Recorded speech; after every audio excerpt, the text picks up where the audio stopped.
हे dear learners, welcome back another video. Student digital education platform पे आप सभी का बहुत बहुत स्वागत है। तो मोला Sukhadia university Udaipur PhD regarding notification जारी कर दिया गया है। डिटेल जो नोटिफिकेशन है उसकी काफ़ी ज़्यादा क्वेरीज आ रही थी कि मैम किस सब्जेक्ट में कितनी सीटें हैं और इसका सिलेबस, एग्जाम पैटर्न और एग्जाम फॉर्म फीस क्या है। तो सारी चीज़ों के बारे में आज इस वीडियो में हम बात करने वाले हैं, तो प्लीज़ वीडियो के एंड तक जरूर बनी रहिए।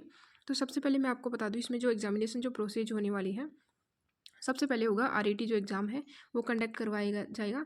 आरईटी की जो क्वालिफिकेशन जो दे रखी है, मिनिमम क्वालिफिकेशन, वो क्वालिफाई होने के बाद में इंटरव्यू के लिए बुलाया जाएगा। इंटरव्यू के बाद में जो यूजीसी की जो रेगुलेशंस हैं 2022 के अकॉर्डिंग, जो पीएचडी के रिगार्डिंग, उसके प्रोसेस के थ्रू उसके फाइनल जो फाइनल प्रोसीजर है वो कंप्लीट होगा।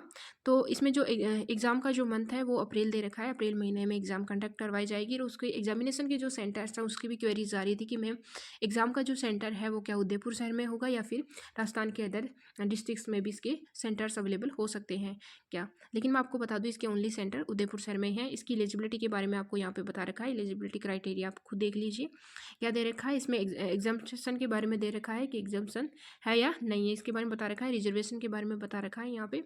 और डायरेक्ट हम चलते हैं यहाँ पे फीस स्ट्रक्चर के बारे में कि फ़ीस क्या रहने वाली है। तो इसमें जो general economy weaker section, OBC, creamy layer और एमबीसी जो क्रिमिलियर है उनके लिए 1000 रुपये हैं।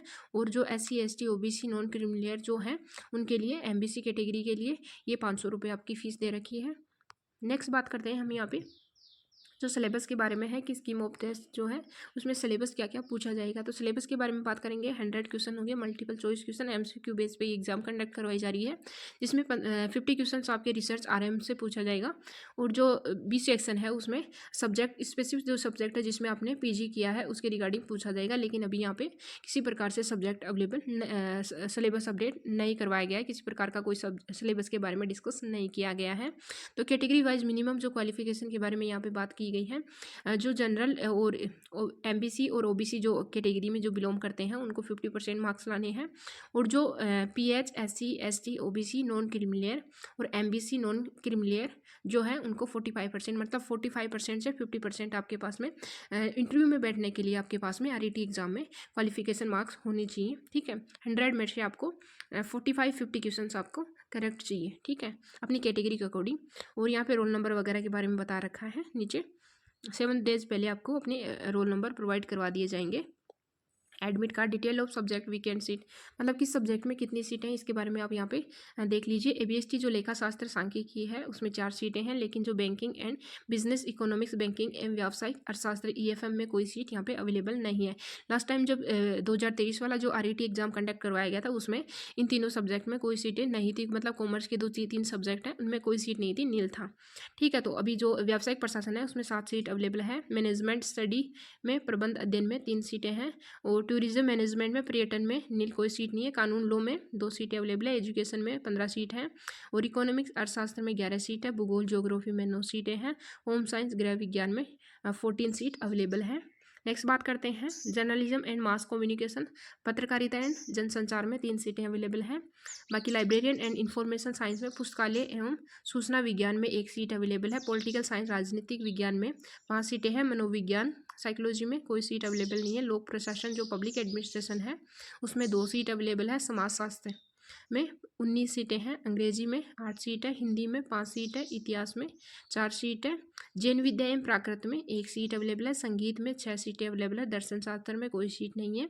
राजस्थानी में भी कोई सीट नहीं है। संस्कृत में भी संस्कृत में 6 सीट है। उर्दू में नील है, कोई सीट नहीं है। नेक्स्ट बात करते हैं 26 नंबर पे दृश्य कला विजुअल आर्ट में 4 सीट अवेलेबल है। विजुअल आर्ट में 4 है। जैव तकनीकी में 5 सीटें हैं। वनस्पति विज्ञान में 12 सीट अवेलेबल है। रसायन विज्ञान में 28 सीट है। कंप्यूटर विज्ञान में कोई सीट अवेलेबल नहीं है। गणित एवं सांख्यिकी में 14 सीट है। भेषज विज्ञान इसमें 15 सीट है। भौतिक विज्ञान में 3 सीट है। प्राणी विज्ञान में 26 सीट है। भू विज्ञान में 4 सीटें हैं। पर्यावरण विज्ञान में कोई सीट नहीं है। शारीरिक शिक्षा एवं योग में भी कोई सीट नहीं है। महिला अध्ययन में भी कोई सीट नहीं है। तो 38 जो सब्जेक्ट है उसमें एग्ज़ाम कंडक्ट करवाई जाती है, लेकिन कुछ सब्जेक्ट ऐसे हैं जिनमें अभी कोई सीट अवेलेबल नहीं है 2023 में। आई होप आई थिंक इनमें सीटें अवेलेबल थी। नंबर ऑफ़ वैकेंसी में भी चेंज, इसमें बता रखा है कि जो सीटें आपको बता रखी है उनमें चेंज भी किया जा सकता है, या तो कुछ सीटें कम की जा सकती है या फिर कुछ सीटें बढ़ा दी जा सकती है, लेकिन कम नहीं करेंगे, जहाँ तक होगा बढ़ा दी जाएगी। स्पेशल जो नोट है ये आप यहाँ पे देख लीजिएगा। RET एग्ज़ाम जो 2023 के बारे में बता रखा है यहाँ पे, ठीक है। यहाँ पे all instruction notification on official जो वेबसाइट है उसके बारे में बता रखा है कि अगर आपको और भी जानकारी चाहिए इसके अलावा, ठीक है, तो आप ऑफिशियली साइट जो है उस पर विजिट कर सकते हैं। ऑफिशियली साइट जो दे रखी है, 2 ऑफिशियली साइट आपको यहाँ पे बता रखी है, यहाँ से आप और भी ज़्यादा अपडेट ले सकते हैं अगर आपको ज़रूरी है। तो अगर आप क्वेश्चन पेपर चाहिए आपको, तो क्वेश्चन पेपर के आप इस वीडियो के कमेंट सेक्शन में प्लीज़ मेरे को बता दीजिए कि हमें क्वेश्चन पेपर चाहिए, ठीक है, तो क्वेश्चन पेपर भी आपको प्रोवाइड करवा दिए जाएंगे। और यहाँ पे कॉपी टू ये सब दे रखा है, तो इंपॉर्टेंट जो चीज़ें थी वो सारी मैंने आपको बता दी। अगर आप फिर भी आपकी अगर कोई क्वेरीज है, कुछ चीज़ें आपको समझ में नहीं आई, तो कमेंट सेक्शन में बता दीजिए। और इस प्रकार की लेटेस्ट अपडेट के लिए आप मेरे चैनल को सब्सक्राइब कीजिए। Thank you, have a great day.